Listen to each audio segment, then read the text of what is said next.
Bonjour et bienvenue sur ce plateau de KTO pour notre rendez-vous hebdomadaire face aux chrétiens, organisé, comme vous le savez, en partenariat avec La Croix, avec Radio Notre-Dame et le réseau des radios RCF. Nous accueillons aujourd'hui Olivier Faure. Olivier Faure est député de Seine-et-Marne, porte-parole du Parti socialiste. Il incarne à 47 ans un peu la nouvelle génération des députés socialistes et des dirigeants socialistes avec un discours parfois un peu novateur. Voilà, bonjour d'abord Olivier Faure. Vous allez être interrogé par trois journalistes, partenaires donc, de cette émission. Corinne Laurent de La Croix. Bonjour. Alain Baron de Radio Notre-Dame. Bonjour. Et Romain Mazenot de RCF. Bonjour. Alors, il y a beaucoup d'actualités en ce moment riches, en France, à l'étranger. On va commencer par la France. Et on va commencer par un peu les couacs, les improvisations, les hésitations du gouvernement et cette espèce d'incompréhension entre les députés socialistes et le Premier ministre, en tout cas le gouvernement. À quoi vous attribuez toutes ces improvisations qui vous font perdre le bénéfice des mesures ? Vous, ce que vous appelez improvisation, pour moi, c'est le dialogue normal qui existe entre un gouvernement et sa majorité. Si ce dialogue n'existait plus, il faudrait fermer le Parlement et considérer que nous ne servons à rien. Or, et c'est la preuve ces derniers jours, les députés socialistes ont un intérêt, une majorité, ça a un sens, ça permet de corriger éventuellement une copie qui n'est pas toujours parfaite au premier jet. Donc voilà, on dialogue, on discute, on avance. Alors, Alain Baron, pour reprendre un peu sur cet amendement de Jean-Marc Ayrault qui est discuté ce jeudi à l'Assemblée nationale. Oui, il semblerait donc une forte majorité des députés socialistes qui soutiennent l'amendement. On a souligné que ce budget, il n'y avait plus de frondeurs cette année. Ils sont passés où les frondeurs ? Ils sont toujours là. Il y a toujours des gens qui se reconnaissent dans ce que les frondeurs ont pu porter, mais c'est vrai que, d'abord, il y a eu un congrès du Parti socialiste qui a permis de rappeler quels étaient les rapports de force et de montrer qu'il y avait une majorité chez les socialistes pour soutenir la trajectoire fixée par le gouvernement. Et cette fois-ci, on a donc un groupe socialiste qui est peut-être plus cohérent et qui cherche à avancer d'un même pas. Ça a été le cas avec ce qui a été adopté par le bureau national du PS donc au mois de juillet, et puis les amendements qui progressivement viennent aussi donc émailler la discussion budgétaire et permettre d'avancer, mais de concert et non pas avec une opposition artificielle entre courants, entre sensibilités, entre majorité et minorité. Alors. Oui, Romain Mazenot de RCF. Cet amendement, il propose une CSG dégressive pour les bas salaires en contrepartie d'une baisse de la prime d'activité. Comment ce sera financé ? Alors, c'est pas tout à fait... Enfin, je vais essayer de repréciser les choses parce que c'est assez compliqué à comprendre, même si c'est en réalité très simple. Le point de départ, c'est qu'on a en France, en fait, une imposition sur le revenu qui est constituée de deux impôts. Là, c'est l'impôt sur le revenu proprement dit, qui est donc progressif, c'est-à-dire que vous avez des tranches qui permettent d'avoir des taux différents en fonction donc, de vos revenus. Vous avez 4 tranches différentes et plus vous êtes avec des revenus élevés et plus les tranches supérieures sont avec des taux élevés. Et chaque part de votre revenu, chacun est imposé en fait pour la première part de revenu au premier taux, deuxième taux, troisième taux, quatrième taux. Donc on a donc une progressivité. Et puis on a à côté de cet impôt-là la CSG, qui est un impôt qui est prélevé de la même façon sur tous les salariés et donc qui est un taux unique, proportionnel et donc plus injuste puisqu'il frappe de la même façon les tout petits revenus et les très gros revenus. Et donc ce que nous voulons introduire dans ce projet de loi de finances, c'est donc un rapprochement entre l'impôt sur le revenu et la CSG. Et donc pour le faire sans frais, pour que ce soit uniquement une baisse d'impôt, nous avons choisi de faire en sorte de rendre cette CSG dégressive. C'est-à-dire que pour tout le monde, au-delà de 1,3 SMIC, rien ne change, le taux reste de 8%. En revanche, pour ceux qui sont en dessous d'1,3 SMIC, l'idée, effectivement, est de faire baisser cette imposition. Et donc de faire gagner, pour ceux qui sont proches du SMIC, autour de 100 € par mois dès l'année prochaine, donc avec une baisse d'imposition sur la CSG. Est-ce que, parce que on comprend bien cette mesure qui vient de l'ancien Premier ministre Jean-Marc Ayrault, est-ce que c'est un premier pas dans son esprit et dans le vôtre vers ce qu'il voulait faire, à savoir un impôt à la source ? Alors, l'imposition à la source, elle va se faire de toute façon. En 2018, Ce sera lancé dès 2017, mais en 2018, il y aura bien un prélèvement à la source, ce qui veut dire que désormais, vous n'aurez plus à payer un impôt sur vos revenus de l'année précédente, ce qui est une source d'incompréhension chaque année pour les uns et les autres. En plus, ça veut dire qu'on a parfois des revenus qui ont baissé, d'autres fois qui ont augmenté. Enfin, c'est très compliqué. Là, vous serez en réalité régulé chaque mois et donc, en fonction de ce que vous touchez, vous paierez un impôt. Une question de Corinne Laurent, de La Croix. Oui, juste deux questions. Est-ce que sur l'adoption de cette mesure, vous ne craignez pas une sanction du Conseil constitutionnel pour inégalité, pour entorse au principe d'égalité? Et puis, deuxième question, cette grande réforme fiscale que l'on attend depuis le début du quinquennat, François Hollande est plutôt un fiscaliste de formation. On aurait pu attendre qu'il mène cette réforme d'un coup. Est-ce que quel est le bénéfice politique à toucher sans arrêt à l'impôt tout au long du quinquennat? C'est une bonne question, parce qu'effectivement, ça peut donner le sentiment, c'était un peu votre introduction, sur le sentiment d'improvisation. Et donc, il faut ramener de la cohérence, de la visibilité et montrer quelle est la trajectoire que nous voulons donner à l'impôt en France. Et donc, là où on a trop touché par petites mesures successives, il faut arriver à montrer quel est le sens. Et le sens, c'est celui de plus de justice fiscale. Et pour plus de justice, il faut effectivement faire attention aux différents revenus et donc faire en sorte de ramener du pouvoir d'achat vers les classes populaires, modestes, qui aujourd'hui souffrent particulièrement. Donc c'est le sens de cet amendement et c'est vrai qu'on peut regretter qu'il n'ait pas été proposé plus tôt, mais sans doute fallait-il commencer par chercher à restaurer les marges des entreprises pour arriver à redynamiser ce pays, éviter de perdre des emplois plus que nous n'en avons perdu. Et maintenant aussi veiller à ce que, alors qu'on sait que le problème n'est plus seulement un problème d'offre, mais aussi un problème de demande, faire en sorte que nous restaurions le pouvoir d'achat des Français, notamment ceux qui n'épargnent pas et qui consomment intégralement ce qu'ils touchent. Et donc, à chaque fois qu'on leur donne 100 €, c'est 100 € qui repartent dans la machine économique, qui l'entraînent et qui permettent de la croissance. Une question d'Alain Baron de Radio Notre-Dame. Oui, on a parlé d'improvisation, mais est-ce qu'il n'y a pas aussi un peu de masochisme au PS et chez les gouvernants? Parce que vous avez relancé, enfin je dis vous, c'est global, le projet de Notre-Dame-des-Landes, ce qui vous aliène quand même pas mal d'écologistes.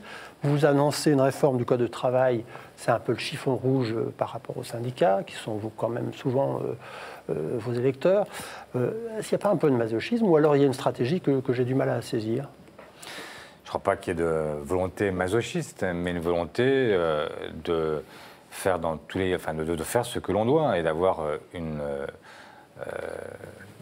pardon de le dire parce que ça donne un sentiment d'impliquer prodomo, mais là, on est face à des hommes d'État qui ont choisi de continuer à réformer, même si ça pouvait coûter. Et donc, dans le cas de Notre-Dame-des-Landes, l'idée est assez simple, c'est qu'il faut respecter l'état de droit et donc ne pas laisser des zadistes s'emparer d'un projet face aux élus, face au territoire, face aux citoyens qui ont adopté ce projet d'aéroport de Notre-Dame-des-Landes et qui ne comprendraient pas que ce soit en fait quelques insurgés qui viennent dicter contre toute l'évidence démocratique leurs lois sur ce territoire. Et puis, s'agissant du Code du travail, là aussi, tout dépend de la façon dont on l'envisage. Moi, j'ai le sentiment qu'il y a deux réformes du Code du travail qui sont possibles. Il y a une réforme qu'on pourrait qualifier de droite, qui est une réforme qui touche à tout, qui touche au salaire, au SMIC, qui touche au contrat de travail, qui touche à la durée légale du travail.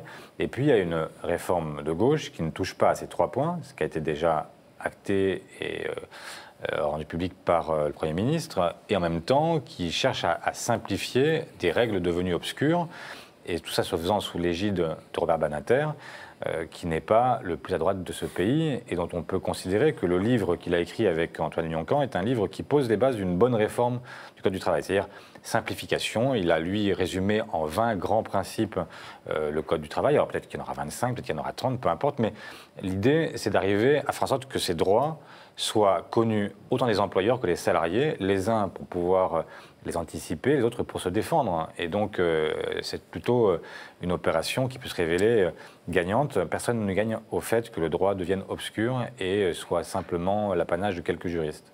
Je reviens sur Notre-Dame-des-Landes.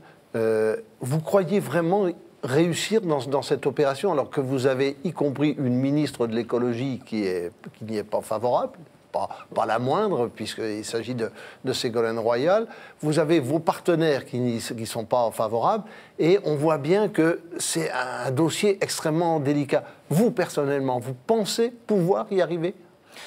Moi, je ne sais pas comment les choses se dénoueront, mais ce que je pense, c'est qu'elles doivent se dénouer à un niveau qui est le niveau local. C'est-à-dire que ce sont les élus, les citoyens concernés qui doivent maintenant trancher, et ils auront l'occasion de le faire dans les prochaines élections régionales.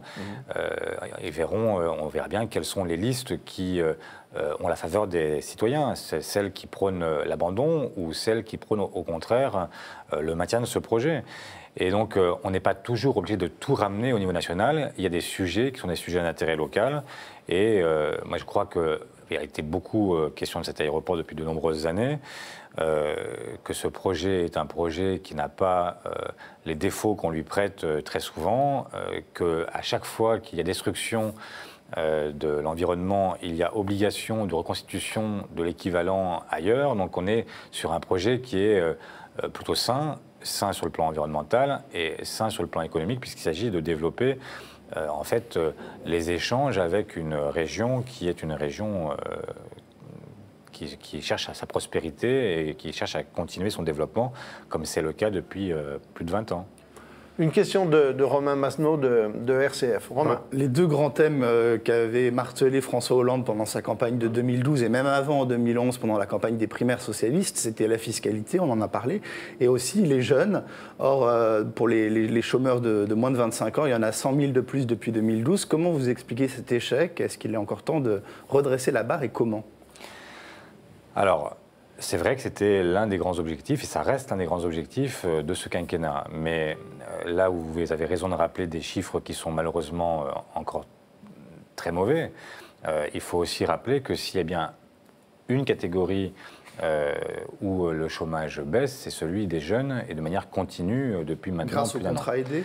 Grâce aux contrats aidés, notamment, effectivement.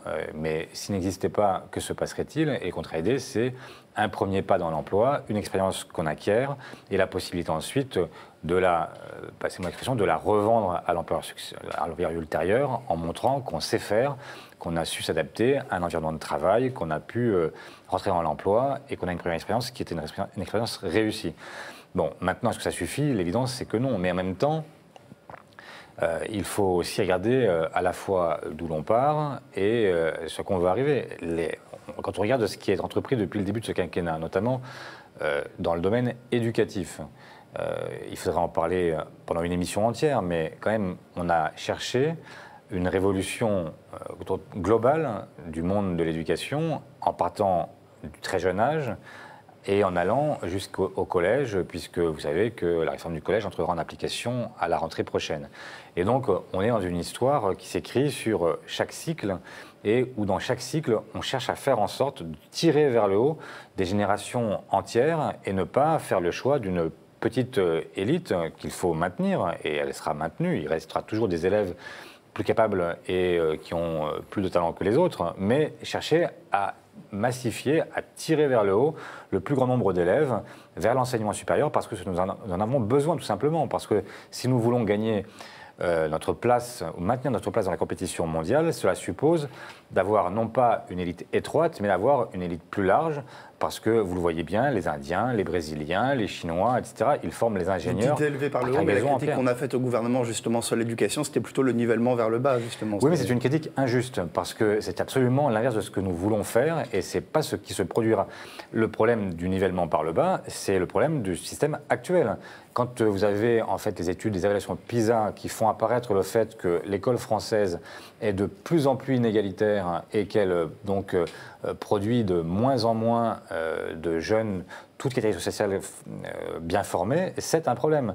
Et ça, cette évaluation, elle évaluait non pas les réformes, on va dire Belkacem pour faire plus rapide, même s'il y a eu deux prédécesseurs, et elle les évaluait donc ce qui s'est fait avant et non pas ce qui se fait depuis 3 ans. Et donc l'objectif, c'est bien d'améliorer cette performance éducative et de faire en sorte d'intéresser, de tirer vers le haut le plus grand nombre, sans jamais casser le niveau, sans jamais chercher à niveler par le bas, comme ça nous est souvent reproché, à tort et de manière caricaturale. La vérité, c'est que ce qui ne marche pas, c'est aujourd'hui, et ce qui doit marcher, c'est demain. Une question de Corinne Laurent de La Croix. Oui, dans les autres questions d'actualité, c'est aussi, je crois, la première aspiration des Français, c'est le thème de la sécurité. Bernard Cazeneuve, le ministre de l'Intérieur, veut élargir les conditions de la légitime défense pour les policiers. Pourquoi ? Et une question politique, est-ce que c'est désormais la sécurité un acquis de la gauche ? J'ai l'impression que c'est une question qu'on nous pose, j'étais pas député à l'époque, mais j'ai l'impression que c'est une question qu'on nous pose depuis plus de 20 ans. Et pourtant, moi, quand je suis rentré en politique, les premiers élus avec lesquels j'ai été amené à discuter avaient déjà le discours que tient Cazeneuve aujourd'hui. C'est-à-dire que depuis très longtemps, la gauche s'est convertie au réalisme parce que nous avons beaucoup d'élus de terrain et que chacun a eu l'occasion d'être confronté directement à la recrudescence des incivilités, à l'arrivée dans les quartiers de l'économie parallèle, de la drogue, etc. Et donc tout le monde s'est depuis très longtemps attaqué au sujet directement. Et aujourd'hui, je note que c'est la gauche qui renforce les pouvoirs de la police et de la justice. C'est la gauche qui met en place les zones de sécurité prioritaires qui ont de très bons résultats. J'en veux pour preuve ma propre circonscription où à Savigny-le-Temple, on a été l'une des premières ZSP et qui produit d'excellents résultats, même si ce n'est pas maintenant zéro crime, zéro délit. Mais ça veut dire qu'on avance sur ces sujets-là. Et j'ai du mal encore à entendre cette question comme s'il y avait une espèce de... je sais pas. Non, là, il ne s'agit pas d'un aggiornamento. On a bien compris qu'il a été déjà fait depuis fort un moment. longtemps. Mais c'est désormais quelque chose qui peut être avancé comme un acquis. C'est-à-dire on ne reviendra plus en arrière. Je pense que personne ne va revenir en arrière. Et il n'y a aucune sensibilité du Parti socialiste qui, aujourd'hui, prône le laxisme général. J'ai vraiment l'impression qu'on a... C'est un peu... l'image d'Épinal des socialistes, et donc on leur recolle à chaque fois le laxisme sur le dos, comme si c'était une espèce de puisqu'on est face aux chrétiens, de péché capital dont on ne serait jamais réparé et qu'il faudrait à chaque fois se disculper. Une question d'Alain Baron de Radio Notre-Dame. En général, l'opinion est plutôt satisfaite de ce que fait la police, mais c'est plutôt la politique pénale et pénitentiaire qui ne passe pas dans l'opinion. Madame Taubira n'aide pas forcément toujours, non ? Mais moi, je ne sais pas ce que l'on reproche à Madame Taubira, parce que très souvent, on lui reproche ce qu'elle n'a tout simplement pas eu l'occasion de faire. On lui reproche des lois pénales plus douces, mais personne ne les a vues, puisqu'elles n'ont pas été adoptées. Toutes ces libérations, d'ailleurs, c'est encore dans ma circonscription que ces choses se sont passées, il y a eu une libération d'un homme, il y a quelque temps, qui venait de la prison de Réau. C'est pas sur la base de loi Taubira qu'il a été libéré, mais sur la base des lois précédentes. Et donc, on est en train de faire le procès à Mme Taubira d'être plus laxiste encore que ne l'était Nicolas Sarkozy. C'est un peu ça qu'on lui dit. Donc, mais je ne comprends pas cet état de fait.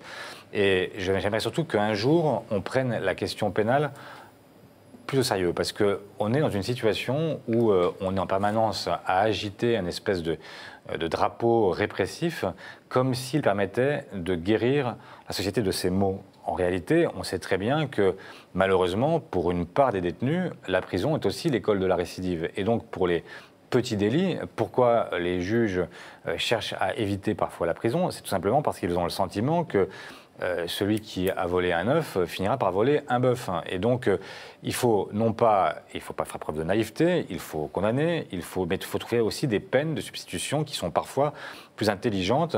Moi, je me rappelle de ce qu'écrivait Guy Gilbert il y a 30 ans, quand il écrivait des hommes y rentrent, des fauves en sortent. C'était le descriptif de ce qu'est malheureusement souvent le système carcéral. Donc, il faut penser l'ensemble de la chaîne pénale, penser aussi à faire en sorte que cette prison ne soit pas le lieu de la reproduction, mais au contraire le lieu de l'amendement personnel. Et donc pour ça, et ça suppose d'aménager les peines, ça suppose de faire confiance à nos magistrats, ça suppose aussi de mettre plus de moyens sur la justice que nous n'en avons mis jusqu'à présent. Peut-être que ça c'est un tort partagé, mais il faut éviter d'avoir une parole qui soit une parole un peu lapidaire, un peu rapide, un peu démagogique aussi, et qui revient à simplement considérer que quand on a un problème, il vaut mieux le cacher en prison plutôt qu'autre chose. Mais ça ne suffit pas, et je vous renvoie aux rapports innombrables qui ont été écrits. Christine Boutin en avait écrit un très bon il y a quelques années sur l'état des prisons en France, et donc il faut faire attention et ne pas avoir une pensée un peu magique et un peu simpliste qui conduit peut-être aux pires erreurs et aux pires égarements pour notre plus grand mal collectif. Merci de ces réflexions sur la prison. C'est l'occasion d'ailleurs de marquer une première pause dans ce Face aux chrétiens, et nous nous retrouvons dans un très court instant avec Olivier Faure, le porte-parole du Parti socialiste et député socialiste de Seine-et-Marne. A tout de suite.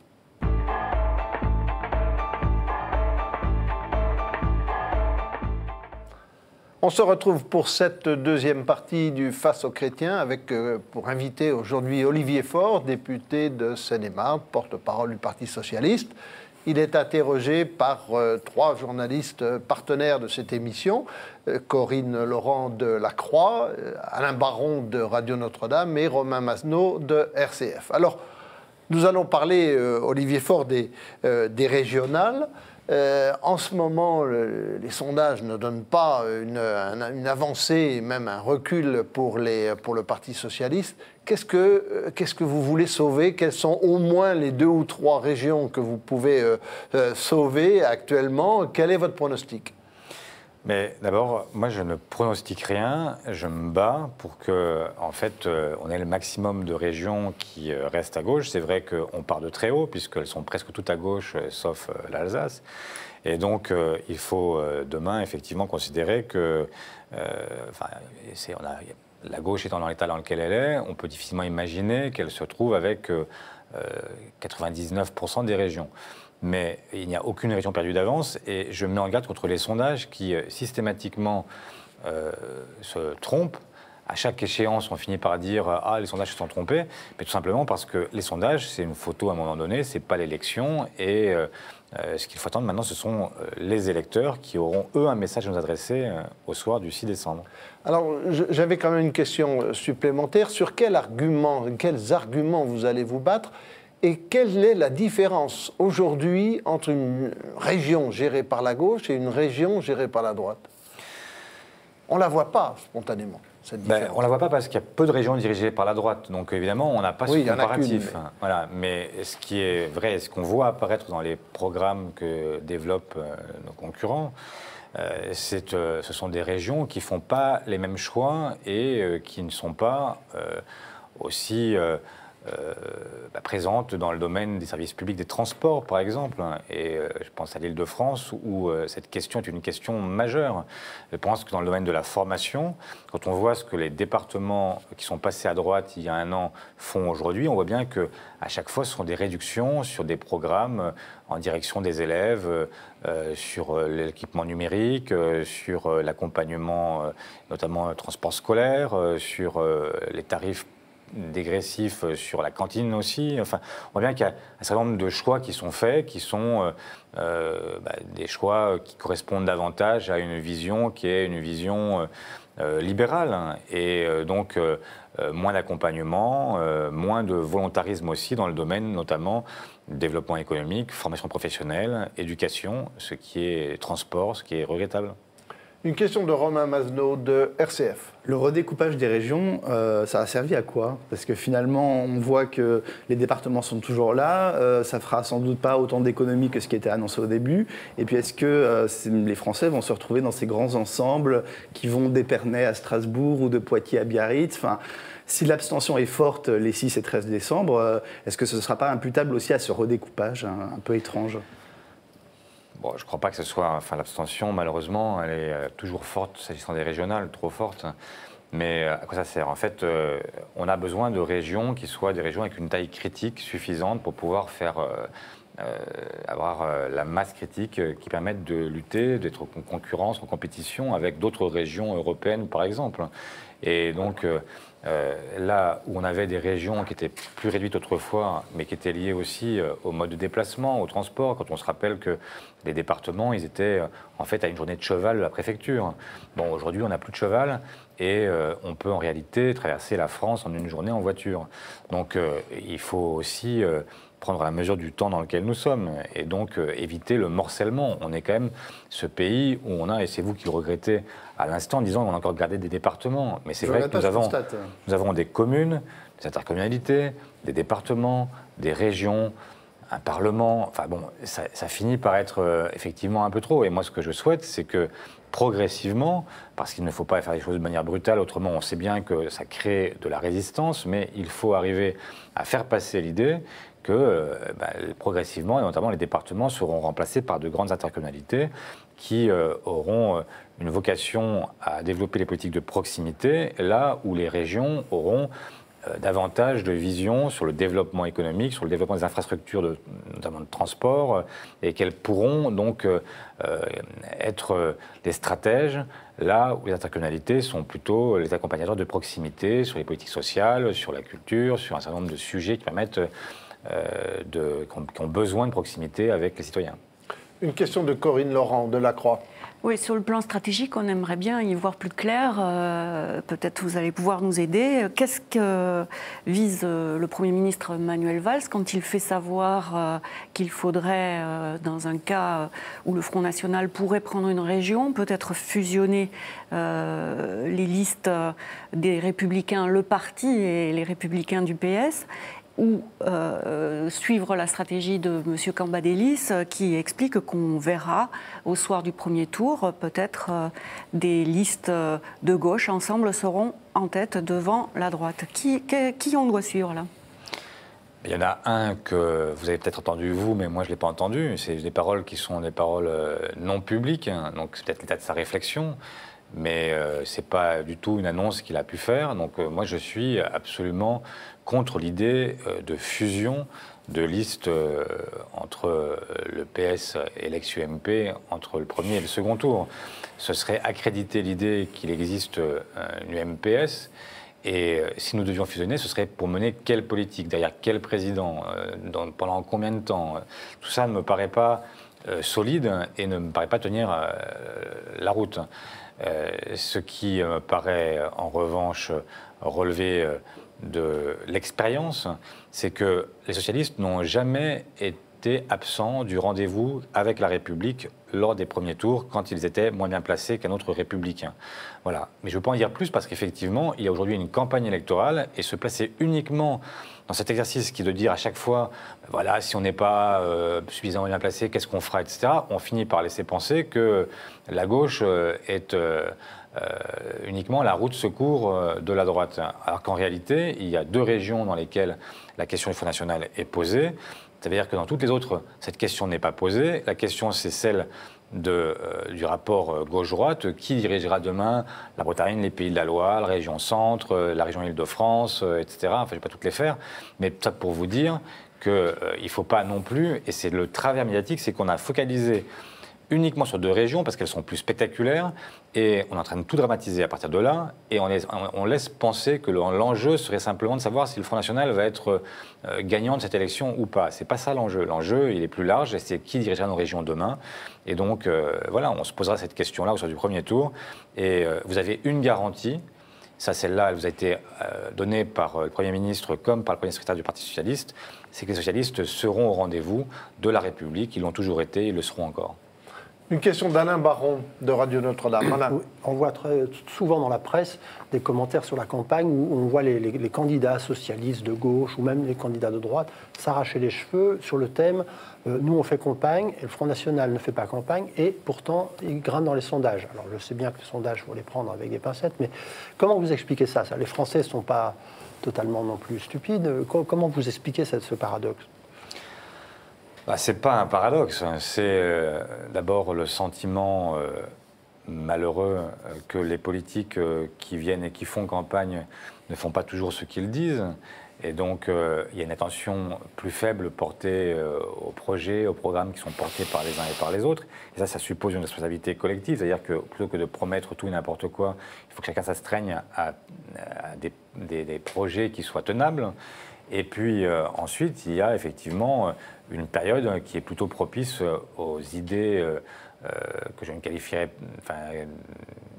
de nauséabondes du Front National. Et on voit bien que ce qui se passe, c'est que sans faire campagne, l'actualité les sert de manière indirecte, ou directe d'ailleurs. Parce que notamment la question des migrants, qui affole, qui panique, qui fait beaucoup fantasmer sur cette submersion attendue de ces millions de migrants qui vont se déverser sur la France. Effectivement, ça suscite des craintes sur lesquelles surfe le Front National qui peut paraître aujourd'hui comme une digue possible. Et donc, il y a un certain nombre de Français inquiets qui se réfugient dans ce vote qui est un vote qui ne résout rien, mais qui a l'apparence de la solution. Et je dis bien l'apparence seulement. Une question de Romain Masneau, de RCF. Toujours sur le Front National, quand certains observateurs notent une évolution du discours économique des propositions, notamment finalement voilà, que la France ne sortirait pas de l'euro avec Marine Le Pen, mais qu'on resterait dans une monnaie commune et non pas unique. On parle des 39 heures au lieu des 35, etc. Est-ce que vous craignez du coup que le FN morde de plus en plus sur l'électorat de la droite classique, modérée, avec cette inflexion apparemment ? C'est vrai que moi je crains, ça peut paraître bizarre, mais je crains pour la droite républicaine.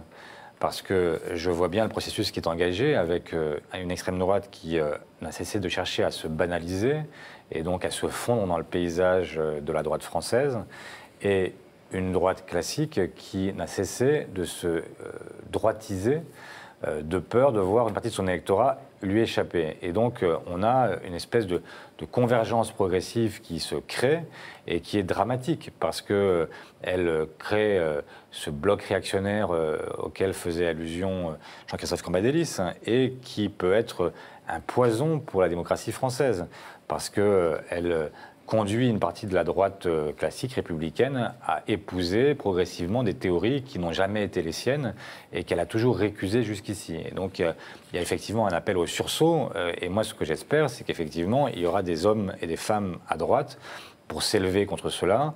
Et j'observe avec attention ce qui se passe aujourd'hui chez eux, en espérant que, notamment dans les nouvelles générations, il y ait des hommes qui se lèvent et qui disent qu'il y a des limites, des bornes, et qu'on ne peut pas se laisser piéger de cette façon par un Front National dont on sait ce qu'il est, dont on sait ce qu'il camoufle derrière la figure plus avenante de Marion Maréchal Le Pen ou de sa tante, mais que derrière cette devanture, cette vitrine, il y a toutes celles et ceux qui continuent à développer un discours raciste, antisémite, islamophobe, et qui est un discours que nous ne pouvons pas accepter sur notre territoire. Olivier Faure, vous dites « j'espère » qu'il y aura au sein de la droite républicaine, mais est-ce que vous les voyez venir, ces gens qui se lèvent au sein de la droite républicaine pour dénoncer ce que vous dites, les idées nauséabondes, etc. Est-ce que vous les voyez ? Il y en a. Moi, j'ai peur de les desservir en donnant leur nom, parce que s'ils ont un brevet de républicanisme donné par un socialiste... C'est fou qu'on ne soit pas capable quand même de... Je ne veux pas leur nuire, mais enfin, j'en connais plusieurs, bien sûr. Il y en a beaucoup pour qui j'ai beaucoup d'estime, parce que même si nous ne sommes pas d'accord sur tout, je pense, j'écoutais hier le député maire du Havre, Édouard Philippe, qui fait partie pour moi des gens qui ont effectivement un discours cohérent, avec des principes qui se tiennent, etc. Je pense au président du groupe UDI à l'Assemblée, Philippe Vigier, qui est un démocrate et un républicain, qui a toujours, dans ses discours, la pondération qui devrait être celle des centristes et qui est très éloignée de ce que dit Jean-Christophe Lagarde le week-end dernier sur une chaîne concurrente. Oui, je vois bien qu'il y a des tensions à droite avec des hommes qui cherchent à être fidèles au message des démocrates chrétiens ou des gaullistes, et puis ceux qui sont en train de basculer sur autre chose parce qu'il y a une espèce de peur panique qui les conduit à épouser les thèses. Enfin, c'est Ciotti, c'est Estrosi pour les plus spectaculaires. Mais même quand Xavier Bertrand dit, et cette phrase n'a pas été suffisamment relevée à mon sens, mais quand il dit « Marine Le Pen parle, moi j'agis », c'est inquiétant. Ça veut dire que, en fait, là où Marine Le Pen serait juste dans la gesticulation, lui, il mettrait en œuvre le programme de Marine Le Pen. Attention à ce type de propos qui peut, en réalité, amener un plus grand nombre d'électeurs encore à rejoindre les rangs du Front National. On sait bien comment les choses se passent. Il y a une progressive légitimation de ce discours par sa reprise, puisque, en fait, le sentiment qu'ont une partie des électeurs aujourd'hui, c'est que finalement, le Front National a dit avant la droite classique ce que la droite classique dit aujourd'hui. Et donc, ben voilà, si vous prenez de l'avance, prenons de l'avance avec le Front National. Voilà un peu le réflexe dans lequel on est. Une question de Corinne Laurent de La Croix. Oui, on l'a évoqué, la question des migrants. Comment expliquez-vous justement qu'on ait raté le coche d'un discours humain sur cette question ? Mais écoutez, je ne sais pas comment on l'explique. Je pense que nous avons tous notre part de responsabilité dans cette histoire et que c'est dramatique de ne pas avoir réussi davantage à convaincre qu'accueillir 24 000 migrants en 2 ans, c'était à la portée de la France, 6e puissance économique du monde. On a accueilli 500 000 Espagnols au début de la guerre d'Espagne. On a accueilli 125 000 ou 130 000 boat people après la chute de Saigon. On est capable d'accueillir du monde, et y compris, je regardais ce que dit le FMI aujourd'hui de ces migrants, qui sont même un facteur de croissance pour l'Europe, qui sont une façon de payer nos retraites aussi, qui sont donc un facteur d'enrichissement. Et donc il y a un certain nombre de conditions auxquelles il faut travailler pour pouvoir réussir leur intégration. Mais là où on ne voit que des gens qui viendraient nous voler notre pain, en réalité, il faut les voir comme une richesse potentielle et une possibilité pour nous d'accroître notre influence aussi dans le monde. Et si moi, ce qui me catastrophie réellement, c'est de voir, ne pas comprendre que, y compris ces femmes et ces hommes qui sont en train de fuir la guerre, l'oppression, pour une part d'entre eux, ils repartiront un jour. Mais si la France a été capable de les accueillir, en leur montrant comment on pouvait vivre ensemble, en étant chrétiens, musulmans, juifs, athées, et que nous arrivons à développer au-delà de nos frontières ce modèle laïque, et qu'on arrive à influencer durablement des gens qui retourneront dans un pays apaisé, on aura tout gagné. Inversement, si on a montré que, en fait, le visage de la France, au-delà des grands principes, c'était simplement un visage de fermeture, ils s'en rappelleront aussi. Et dans ce moment très particulier, on est au début de ce 21e siècle où on voit bien que naissent des tensions. Malraux disait que le 21e siècle serait religieux ou ne serait pas. Il l'est, mais pas forcément de la meilleure des manières. Et c'est à nous de donner une trajectoire aussi, de donner du sens, de la vision. Et c'est vraiment, dans tous les domaines, ce qu'il faut faire. Ce qui est terrible, c'est qu'aujourd'hui, la politique n'apporte plus cette vision. Et donc, il faut que ceux qui rentrent en politique aujourd'hui, ceux qui y sont, fassent cet effort-là, de ne pas toujours être avec la boussole sur le jour d'après, mais de chercher à dépasser la question d'actualité pour rentrer dans la perspective et expliquer à nos concitoyens que ce qui se joue aujourd'hui, c'est ce qui se passera demain pour leurs enfants, leurs petits-enfants, etc. Et qu'on ne doit pas être simplement à redouter, mais aussi à anticiper, parce que ce qui peut apparaître aujourd'hui comme difficile peut s'avérer demain un atout.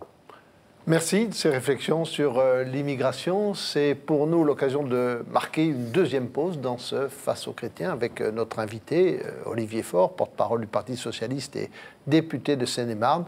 On se retrouve dans un très court instant. À tout de suite.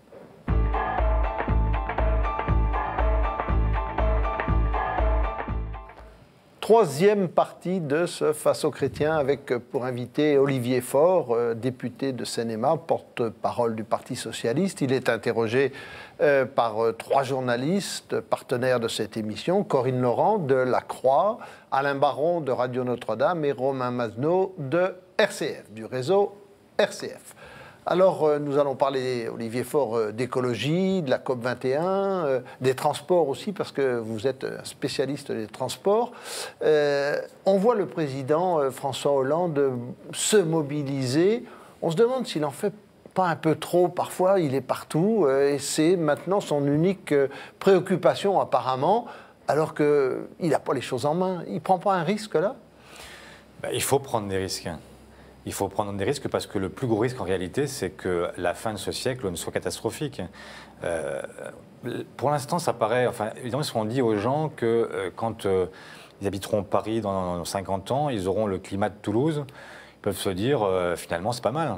Mais ce qu'on oublie de dire, c'est qu'on aura des cours d'eau qui seront à sec, on aura une baisse du volume des fleuves qui sera de l'ordre de 40%, qu'on aura en fait des zones entières qui seront désertifiées avec des problèmes agricoles, avec donc évidemment on aura la Beauce qui se portera mieux qu'elle ne se porte aujourd'hui, mais vous aurez en fait une France coupée en deux avec des gens qui seront obligés, alors peut-être là on aura des migrations intra-nationales avec des gens qui se déplacent d'une région à l'autre parce que tout simplement ils ne peuvent plus vivre à l'endroit où ils sont.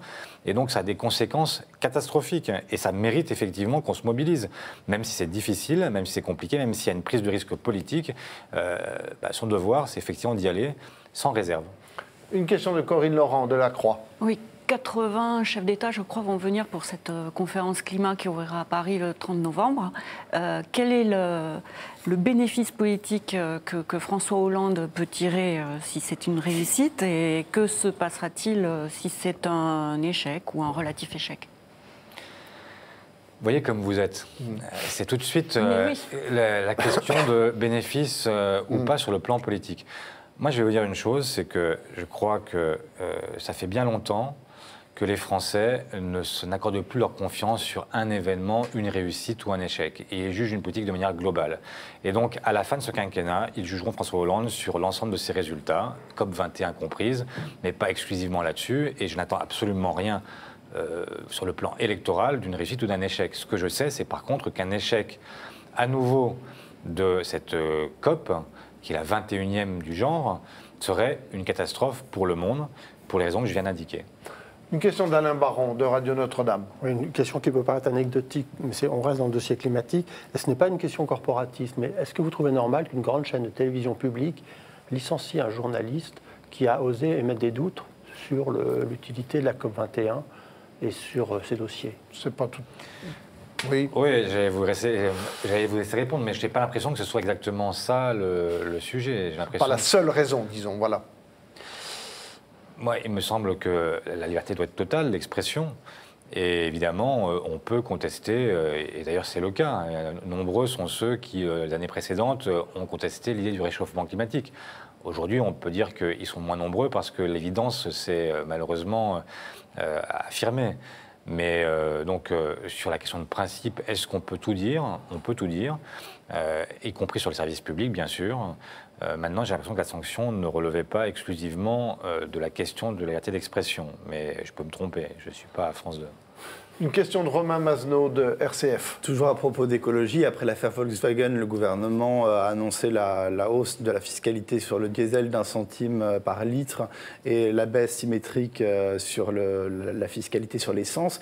Est-ce que vous êtes d'accord avec les écologistes qui vont jusqu'à réclamer ni plus ni moins la fin du diesel d'ici 2025 ? Alors, moi je suis, c'est essayer d'être clair, mais moi je suis pour que effectivement, il y a une convergence progressive entre la fiscalité des différents carburants. Parce qu'il n'y a pas de logique à ce qu'on maintienne une espèce de promotion fiscale du diesel par rapport à l'essence. Et donc, le fait qu'on dise qu'à un moment donné, progressivement, les deux tarifs vont se rejoindre, ça me paraît être une bonne chose, surtout si c'est progressif et qu'on laisse le temps aux automobilistes pour changer de véhicule. Donc, habituellement, on change tous les 8 ans en moyenne. Là, on a une trajectoire sur 7 ans qui permet de faire converger sur 7 ans le prix de l'essence et du diesel. Maintenant, est-ce que je suis pour une mesure d'interdiction pure et simple ? Là, je suis beaucoup plus sceptique. Et de toute façon, je suis contre l'idée de réserver Paris aux véhicules à essence en 2020. Ça me paraît intenable socialement. Parce que si ça veut dire qu'on réserve la capitale à ceux qui en ont les moyens, je suis un élu de la Grande Couronne, ça veut dire que pour tous mes concitoyens, ils ne pourront plus rentrer dans Paris avec leur véhicule, ce qui me paraît insensé, parce que Paris n'est pas n'importe quelle capitale, enfin n'est pas n'importe quelle ville, elle est la capitale administrative, judiciaire, c'est là que se trouve l'emploi, c'est là que se trouve la culture, c'est là que se trouvent les grandes gares. Et ce qui est incompréhensible, c'est qu'il y a à la fois une politique très agressive sur le plan de l'implantation des entreprises. C'est-à-dire que Paris continue à implanter en son sein des entreprises et en même temps dit je vais fermer mes portes. Donc il faut savoir, soit on a une politique d'aménagement du territoire qui est plus concertée et qui permet de faire en sorte qu'on ait en fait une région Île-de-France qui soit comme la Silicon Valley, en fait, et donc à cette échelle-là, on pense le développement, et il y aura moins de déplacements, parce que le meilleur déplacement, c'est celui qu'on ne fait pas, et puis, soit au contraire, on dit, on continue à centraliser l'activité à un seul endroit, et on dit aux gens, en plus, vous ne pourrez pas vous déplacer. Là, il y a une contradiction qui est trop forte et qui ne peut pas tenir. Une question de Corinne Laurent, de la Croix. Oui, dans la campagne pour les élections régionales, la thématique des transports est particulièrement mise en avant. Et comment, justement, peut-on être plus écologique dans la région Île-de-France ? Je vais continuer ce que je disais. C'est-à-dire que moi, j'avais proposé un amendement dans cette loi de finances qui a été pour partie repris par le gouvernement, mais pour partie ne l'a pas été. Moi, je proposais en fait de prendre 2 centimes et non pas 1 sur le prix du diesel et de ne pas rendre 1 centime sur le prix de l'essence. Pourquoi ? Parce que ça permettait de dégager 800 millions d'euros par an, à un moment où la fiscalité, à un moment où le diesel est à un prix historiquement bas, vous payez quasiment 1,50 € il y a quelques années votre litre de diesel, vous le payez aujourd'hui en moyenne entre 1,05 € et 1,10 €. Donc on est sur 40 centimes de baisse. Prendre 2 centimes, c'est pas, j'allais dire, la mer à boire. Enfin bon, en tout cas, c'est possible et c'est quasiment neutre pour chacun d'entre nous. Et moi, je voulais que cet argent serve à 2 choses. Une première chose qui était donc de